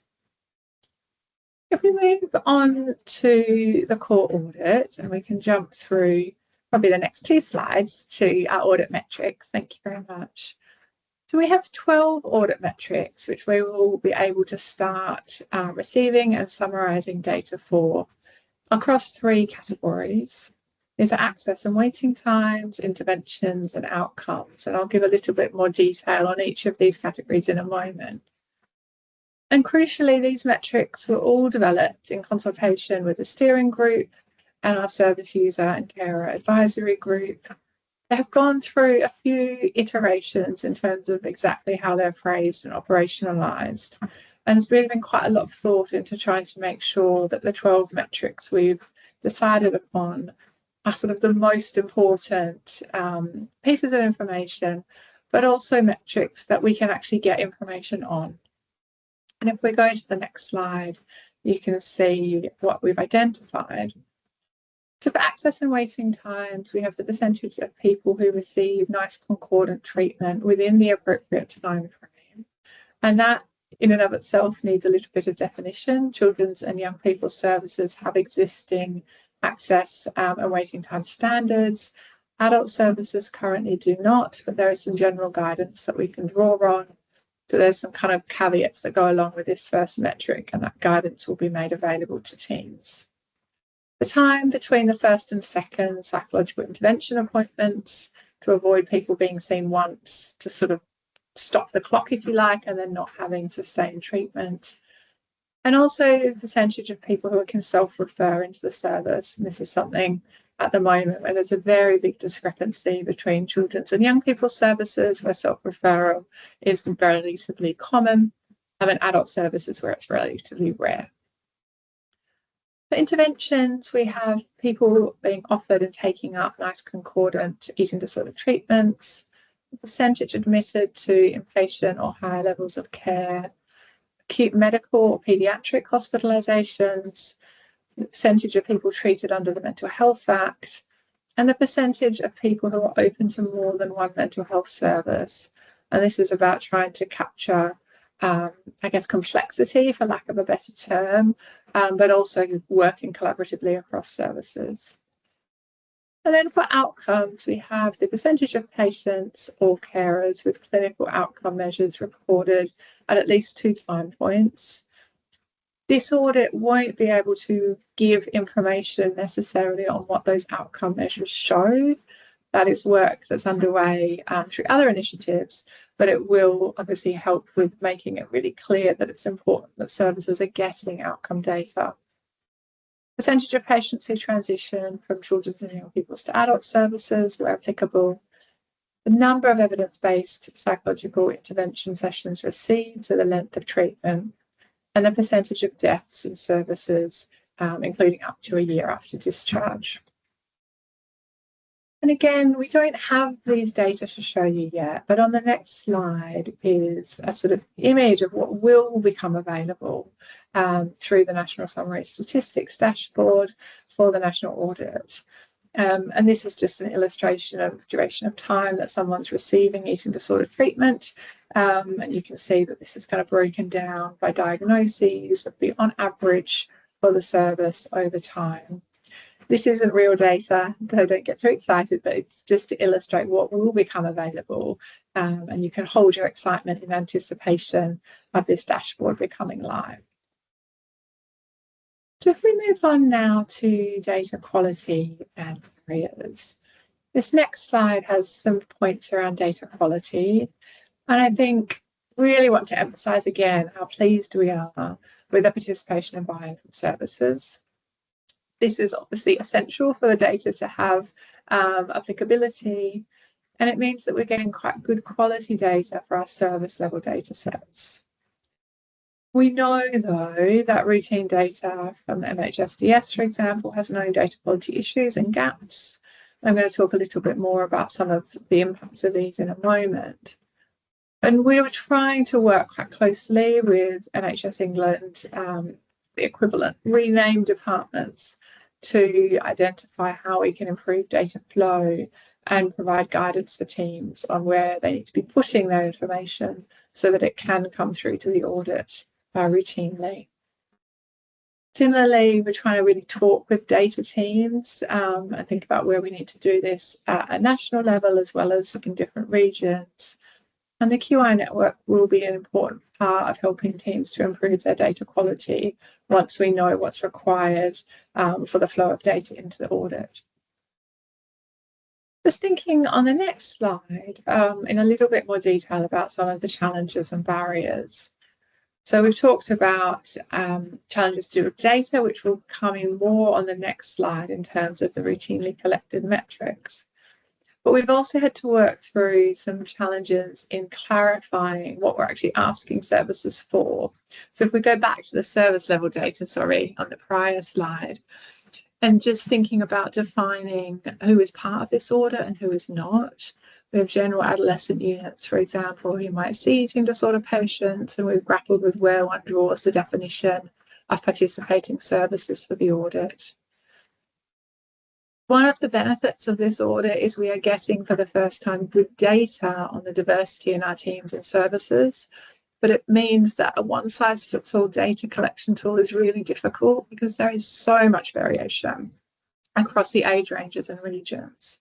And different teams have their data in different places, in different formats, which makes things really complicated.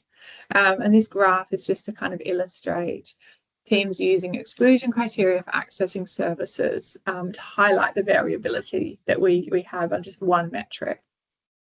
We can now go to the next slide, which is the more routinely collected data challenges.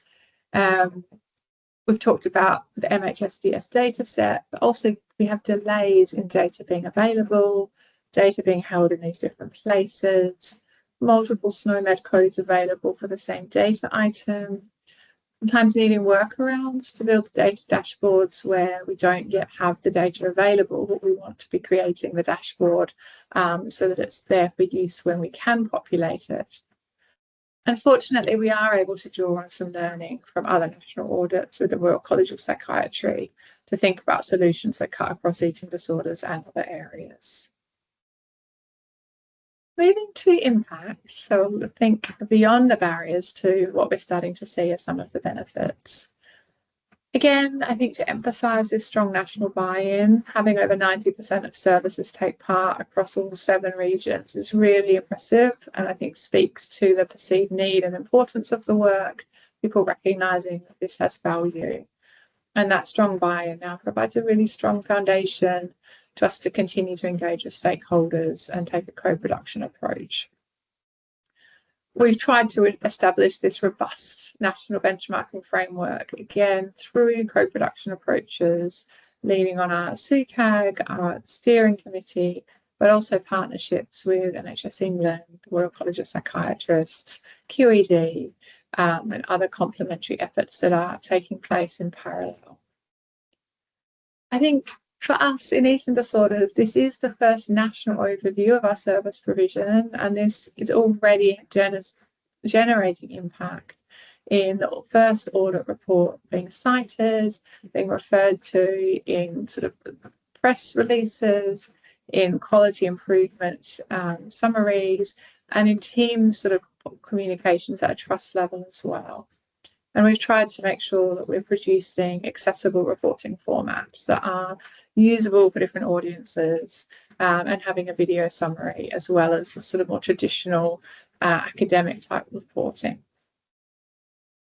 On our next slide, we've also really tried to make sure that the audit is continually part of feedback loops with relevant other groups. And I've mentioned that we have these collaborations, but we've already had the opportunity to present findings or the work underway with the national audit at the Royal College of Psychiatrists Eating Disorders Faculty Conference last November, National Whole Team Training for Adult Eating Disorder Services earlier this year, Medical Research Foundation Eating Disorder Conference, as well as meetings like this, which we're delighted to be part of, and other quality improvement meetings. So we're really trying to keep this on everybody's minds and ensure we can also hear back from different audiences on the work. The next slide talks about the impact on eating disorder teams. And I sort of started my part of the presentation by saying that actually having the data to show our experiences on the ground is really validating. I think people appreciate the recognition of the challenges and the gaps and the disparities, but also that hope that comes from seeing areas of positive practice and the potential for improvements, and that this quality improvement methodology can be used to address some of the issues that we're identifying. And it's part of, I think, feeling heard as a field, and our lived experience collaborators also seeing that there's a desire and enthusiasm to make changes. On that note, I think our final slide before we move to any questions is hearing directly from our service user and care advisory group on what they think has been the most impactful aspect of the audit so far. I'm going to read their kind of feedback directly because they say it so nicely. The key points were raising awareness of regional and other disparities in service provision. It is very much still a postcode lottery for eating disorder care. Being able to reflect on and share experiences and seeing this meaningfully presented in the current work. It's been really impactful hearing others' experiences and seeing this represented in the audit. And then feeling like voices are being heard and change can be made, especially where things can seem so different depending on where you live, and data to compare services and see the gaps isn't readily available.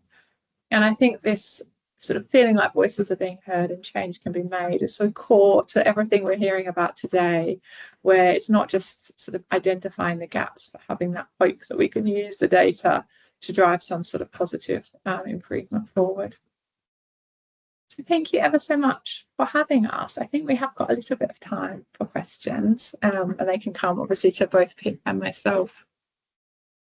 Thank you so much, Pip and Karina. Absolutely brilliant audit. I'm the Associate Director that has the pleasure of looking after the audit from HQIP's point of view. But also it's a subject matter that I'm very passionate about. I am the mother of an eating disorder patient, so working with the audit and hearing from Tom and Salbu today and the amazing work that you're doing in incredibly stretched operational challenges that we have in the mental health services at the moment. I just think the work that you're doing is absolutely fantastic. So thank you, all four of you today, for your insight and for the work that you continue to do in the eating disorder and the CAMHS and the adult population space as well. Lacia, we have got about 7 minutes for questions. So if there's anything else that we want to bring in from Tom and Salbu that we didn't get a chance to talk, as well as questions for Karina and Pip, that might be quite useful. Yes, thank you. Thank you to our speakers. An initial first plea that if you have any questions for Karina or Pip or any of the other speakers today, then do put them across and I'll try my best to pose them to everyone. I think the question I would put first of all to you both is one that came in from myself and Rachel at the very beginning, which is really around the current climate of increased demand for mental health services, and if and how we might do more to make use of data to improve that situation, in that, for example, better targeting of services. But Rachel went one step further, and I know this is something you're particularly interested in, which is how might we bring the children and young people into this picture as well to help us to better, if you like, match the services to their needs in spite of the increased demand at the moment. So, Karina, maybe first? Yes, I was going to say, which of us we could perhaps both respond. I mean, it is a really good question because the rising demand is incredibly difficult. And I think to answer that part of the question, my sense is the more we can demonstrate that rising demand, the stronger position we're in. It was mentioned in my introduction that I was quite involved with the Freed Early Intervention Initiative in England, and Freed was able to give us national data specifically around early intervention within services, and that included being able to demonstrate increased referrals post-pandemic for that kind of 18 to 25-year eating disorder group. And being able to show that has been incredibly valuable in making a case to why we might need more resource, but also putting in context waiting times getting longer, the services being under strain. And I think to, again, really validate the experiences both of our service users and the services themselves. So having the data has to be a prerequisite really for responding to these changing referral patterns. And this is the first time we'll have that overall for eating disorder services. And I think the second part of your question, again, always having a co-production approach we know gives best outcomes for everybody. And I think we sometimes are surprised by what excellent ideas service users have of all ages in how we can do better with making use of the resources that we do have. I think there's an awareness out there that the NHS is under-resourced, but people can come up with ideas of what we might be able to do within that constrained situation. I might turn to Pip to add anything further. No, I think that was a really sort of great summary.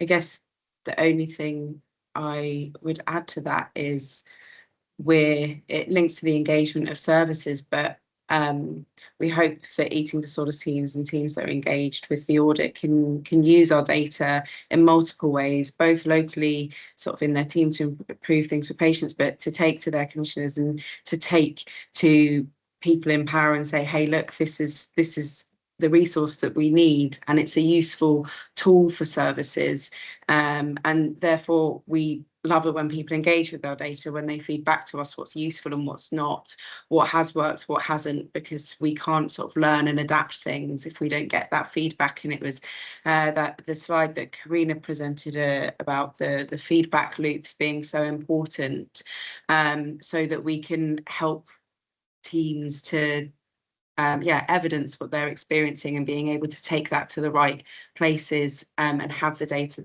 available at their hands to do that. Okay, so that's quite timely that you both mention using data locally, and I wonder if I might bring Tom and Salbu into this, which is one of the questions that was coming in earlier that I didn't have a chance to ask was, how might you share your flexible, proactive model with other teams around the country? We very much have a need for this. It's clear that you are using the data, but actually what we need is to share that data in ways that, in models that you've described today. So plans for sharing in the future, please? You're right. You're absolutely right. I think we've been fortunate that NAID, National Audit for Eating Disorders, did give us an opportunity in October at your inaugural event. So we did get some space there, and it also did as a part of NHSE's new guidance opening day. So that's two areas we got, opportunity to talk about it. But I think you're right. There is a lot of learning both ways, and I think it'll be good to have those opportunities. Thank you. Great. Well, good luck with your sharing, because I think we all want to find out more about a model that is both flexible and sustainable. And on that note, I might bring others into it. I think Inda, maybe Vicky, if she's still here. We'd love to hear more about how projects like the sorts that we've heard about today could be more flexible. We'd just like sort of how can we make it so that we can all learn from these projects? I think we've just got just a moment or two. So a quick word maybe from Inda. Thank you. I think one of the things is sharing your successes, but also sharing and shouting your failures as well. So things which did not go very well sometimes, and we do have that. I wouldn't hesitate to share this thing hasn't worked this time. And that's the whole idea of doing the quality improvement work. So, but we all have got our quality improvement teams within our health boards and NHS trusts. So stronger links with them and working alongside them, they're able to help us to draw some graphs and things which we're going. But I keep saying the praise of which we have started more robustly in the last 10 years. I think we have learned so much in life with this. So if you haven't been participating in these audits, please do. So yeah, that's from me. Thank you. Okay, so thank you on that lovely last promotion. Back to Rachel. Thank you so much, Lacia, and thank you again to all of you for your presentations this afternoon. Finally, I'm delighted to present our Resident Doctors Award and to hear from Dr. Alexandra Tebbit from South Warwickshire University Foundation Trust, and to offer huge congratulations from HQIP on the work that you've undertaken in your local trust, which is really demonstrating how evidence can be turned into practice. The field was extremely strong and our judges did have a very difficult time choosing a winner. So again, many congratulations, Alexandra, and I'll hand over to you. Thank you, Rachel, and thank you for having me speak this afternoon. It's an actual honour to be here. I'm here to talk to you about Tab Tracker, which is a digital application that we made for post-caesarean section patients in South Warwick University Foundation Trust. I'd like to extend my special thanks to Dr. Gohill and Ms. Hartwell, who without their efforts, this project would not have been where it is now. Next slide, please. So before I go into what Tab Tracker is, just a little brief introduction to self-administration. So we all know about patients being on a hospital ward, having drugs given to them and medications given to them by nurses or midwives on drug rounds. Well, for certain select populations and certain hospitals, we practice self-administration on the wards, where the patients are prescribed the medication, but they take it themselves under their own direction with guidance from the doctors and nurses or midwives in the unit. This has been shown to promote independence. It empowers people to take care of their own health, and it has been shown to improve satisfaction and knowledge about what medications these patients are taking. In some research as well, it's also shown that it streamlines discharges. But we know for self-administration on the wards to be a safe practice, we need to have accurate record keeping. Next slide, please. So this is all about clinical audits. So our project started with an audit. We decided to audit the medication, self-administration medication practices of the women on the OBS unit at South Warwick University Foundation Trust Hospital who practice self-administration. So these are women who've had an operative birth, be it caesarean section, forceps delivery, or what have you, who may be prescribed analgesics, blood thinners, antibiotics, and they're encouraged to take everything but the IV medications themselves. So we audited their practice and we found, shockingly, that only 63% of our patients kept any record of what medications they were taking. And as we know, this is pivotal for safe self-administration behaviour. We were quite shocked. So we did a root factor cause analysis. We observed the women, we asked the women, we observed the midwives, the clinicians, and we found there was a mixture of logistical reasons and human factors as to why medications weren't being recorded. Simple things such as the paper chart was out of reach and I just had a caesarean section. I couldn't reach forward to get it, or I didn't bring a pen to the birth of my child. These patients also had new babies to look after and they were sleep deprived, some of them after 24 hours plus of labour. So mistakes were really being made, and these were quite dangerous mistakes as well, with an over-reliance on opioid medications and side effects that come from them. Next slide, please. So what we did notice from doing our root cause analysis is that even though the women didn't bring pens with them to the birth of their child, they all had smartphones in their hand. They were taking pictures of their new baby. They were messaging their loved ones. So we decided, why not just digitally transform self-administration, bring it into the 21st century to what people are using. So we designed a bespoke app for these patients. And that's what it was. It was a digital transformation. So we didn't rewrite policies. We didn't have to change drug pharmacy requirements or anything like that. We just took what was originally in paper and we made it digital, and we allowed the patients to record their medications on their own mobile phone, offering guidance, notifications when drugs are due, warning them if they were going to take an overdose, and even signposting them to appropriate advice and contact details. Because remember, these patients are often in hospital for 24 hours or so, and then they're discharged home. So the care then crosses from being in the ward to when they're home as well. So even when they're home, they're signposted to the appropriate contact information and advice. So before I tell you about the effects of the Tab Tracker innovation, let me just guide you through the app so you know what we're talking about. So next slide, please. So the woman downloads the app off our QR code, which then, sorry, this should be a video, so I think you may need to click it again. It should start automatically. Thank you. So they open up the Tab Tracker app on their home screen. It gives them some information about their operation that they've had, and then there's advice to select the medications they've been recorded, such as in this case, paracetamol, ibuprofen, dihydrocodone, and they can also record their pain scores. They then have the ability to find further information and numbers that they can call for help, which is all stored on the app as well. They're allowed to select notifications, and if they select that, they will get timely notifications on their mobile phone. They then begin recording their administrations. They record it as and when they take it, or they can go back in time to record medications that they had taken earlier and forgotten to record, for example. And then when they've recorded it, you can see that it becomes red, and it tells them when their next dose is due, and it tells them why they shouldn't be taking another dose at this point in time, thus signposting them to maybe take another medication that they're due at that time.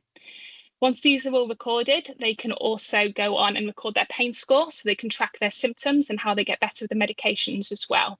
And all of these administrations and their pain scores all saved on a little history on their own phone as well, which can be, under certain situations, shared with the healthcare provider also, but the patient has to specifically opt in to that.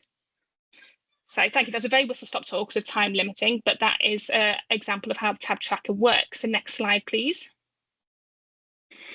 So we implemented a new practice. Now we needed to close the loop. We needed to find out, did this digital transformation help improve the self-administration behaviours of our patients?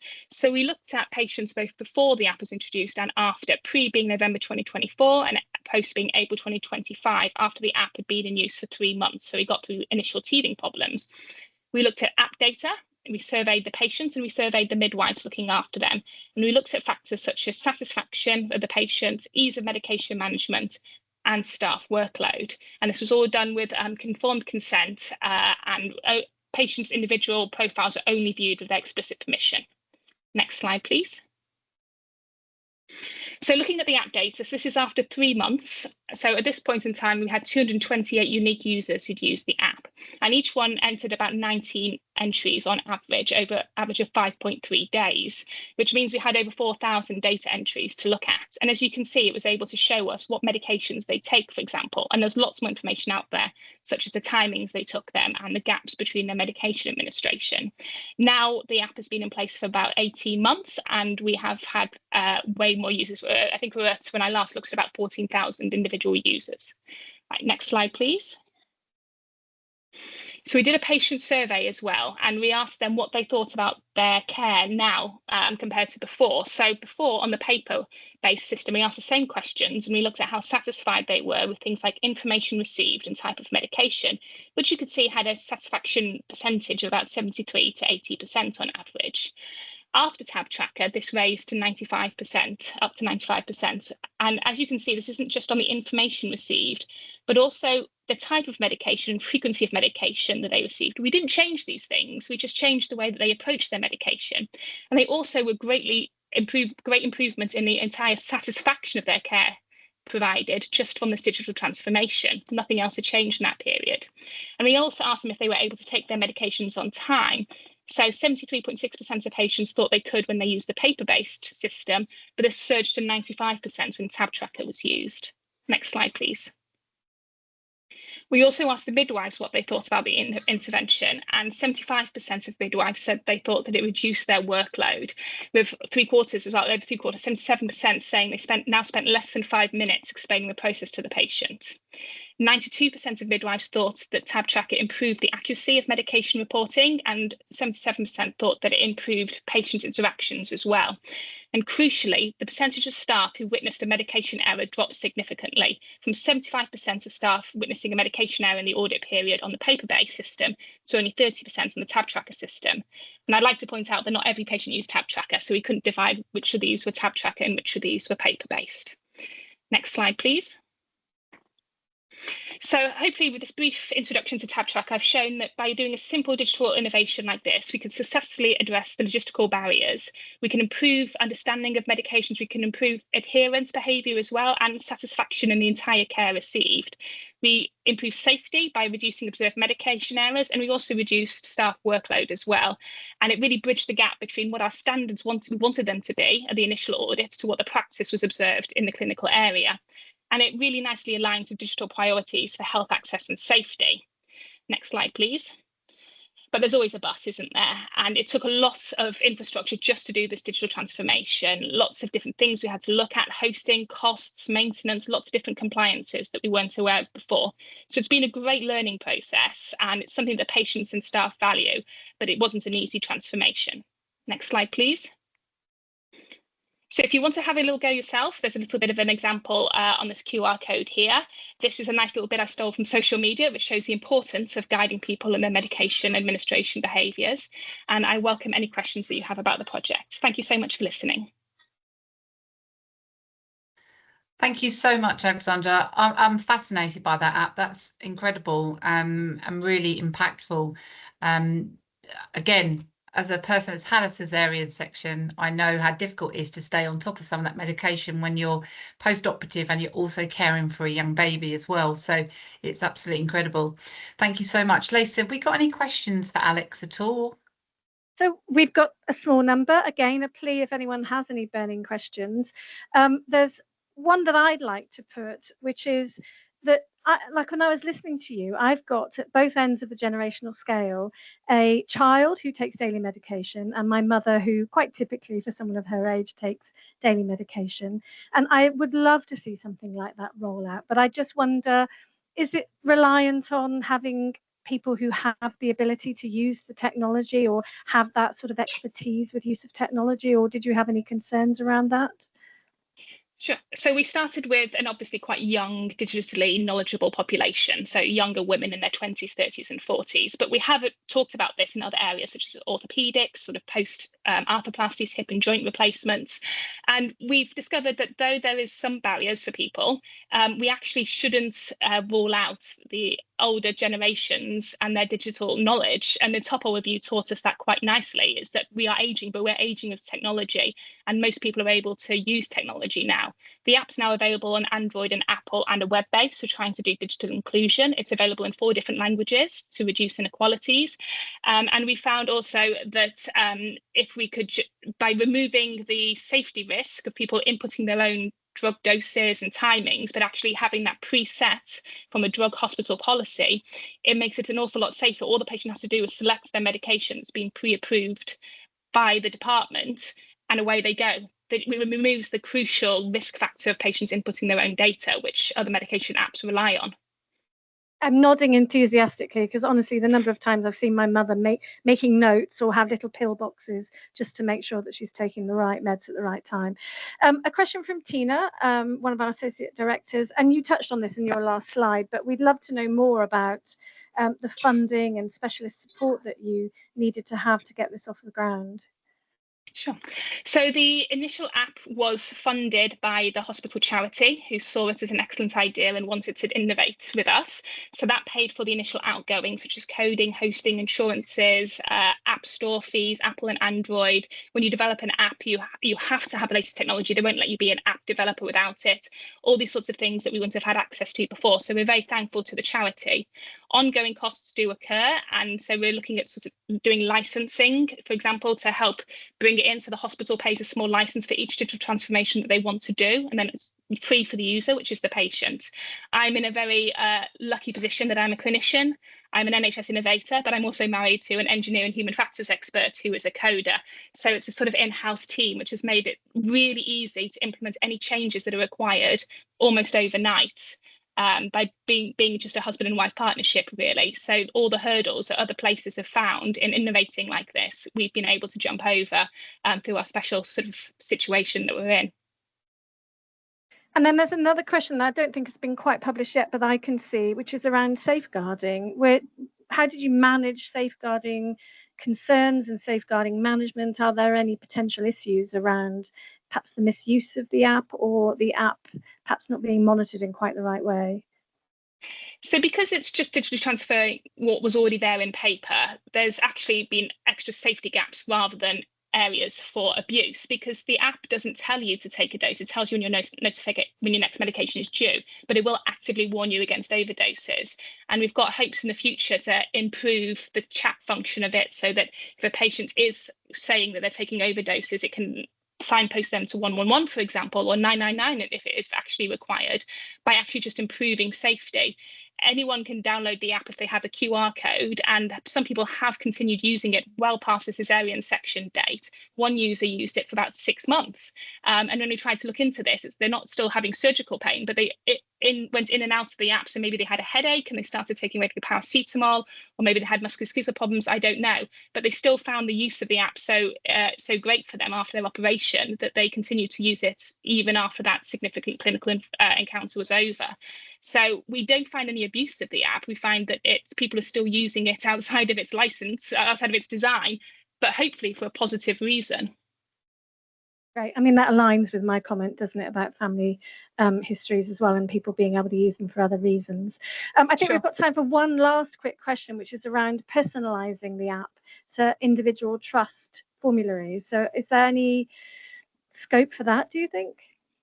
But definitely. So we've been looking into the different ways this can be done and how it can be funded. And at the end of the day, it would just come down to a different hospital telling us what they want. We would adapt the policies to what they've already had agreed with their DTACs and their pharmacists and everyone else, and do make their own individual information, contact details and drug policy on there. And like we said, we've been exploring orthopedics, obstetrics. I've got some chronic pain consultants who are interested in using it for their pain patients to help manage that.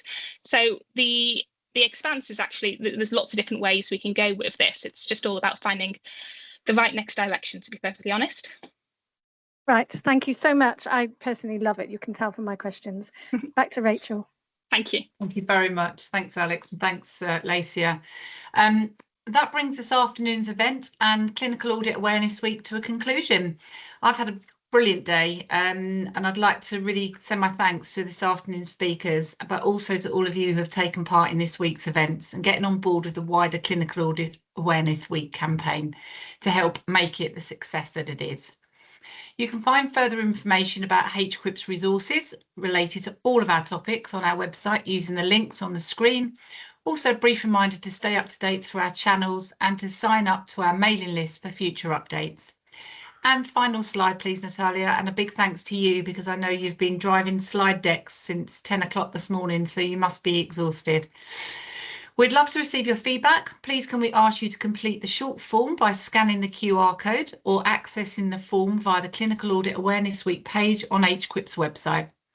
And a big final thank you from me, and we hope to see you all again next year. Thank you very much and have a fabulous weekend.